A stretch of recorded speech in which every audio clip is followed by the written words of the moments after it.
Magandang araw po sa ating lahat para po sa ating Bible knowledge of the day sa ngayong araw na ito, May 6 ng Wednesday. Bible says in Proverbs 19 verse 15, "Slothfulness casteth into a deep sleep, and an idle soul shall suffer hunger." Yan po ang pamagat natin. An idle soul shall suffer hunger.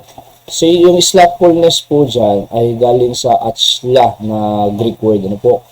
Ibig sabihin yan ay laziness. Yung katamaran sa Tagalog. Oo. So, maraming dahilan ng katamaran. Talagang matindi. Isang kasalanan po ang katamaran. Kaya naghihirap ang maraming tao sa buong mundo dahil lazy. Oo. Yung sabi ng Proverbs nga po, ibang mga talata ay yung lack. Alright, so yung laziness ay naglalaking, kumbaga kulang, nagkukulang, may gusto siyang bilhin, hindi niya mabili. Okay? At yung kaya may slothfulness sapagkat marami rin po siyang dahilan. Marami siyang excuses sa buhay kaya hindi niya nagagawa. Ang maganda po dyan, pag may pinapagawa ang Panginoon sa atin, instead na excuse tayo ng excuse sapagkat tinatamad tayo, pinakamaganda, ang excuse na gawin natin ay paano makasunod sa gusto ng Panginoon. Diba? Oho, para hindi naghihirap.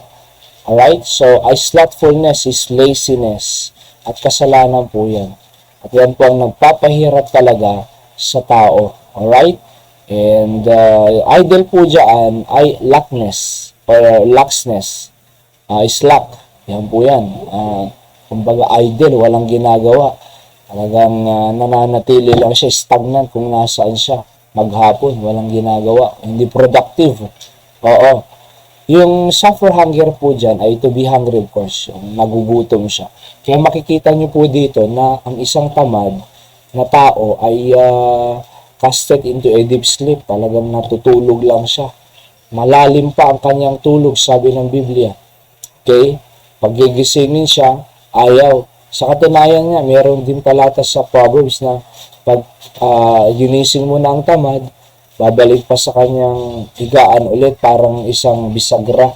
O pabalik-balik ang yung kanyang routine, di ba? So nagising na nga, tutulog pa ulit, natulog ulit, imbes na magtrabaho na at maging productive na, hindi, natutulog pa. Oo. So bakit? Tamad nga lazy. Kaya wala siyang na-accomplish, wala siyang na-profit. Alright? Walang productivity and profit pagka isa ang tao ay tamad. Oho. So, at ang idle soul, yung nandun lang siya sa kanyang kalagayan, walang ginagawa, ay gutom talaga. Diba? Sa ating pong principles of the day, slothfulness will lead you to idleness, and idleness will end up with hungriness. So, bakit siya gutom? Bakit siya nagkukulang? Kasi nga tamad. And inaasa niya ang buhay niya sa gobyerno, walang ayuda-ayuda. So hindi po. Pinakamaganda po, ang Diyos ang sahan natin, sundin natin ang Diyos. Gusto ng Diyos maging diligent po tayo, maging masipag, magtrabaho, sapagkat ang Diyos naman po ang nagbibigay ng lakas at wisdom para tayo po ay makapagtrabaho. Alright? So, at hindi tayo magutom. Sa panahon ngayon na mahal lahat ng bilihin, hindi pwede po ang patamad-tamad, pakaang-kaang kinakailangan magtrabaho. Okay?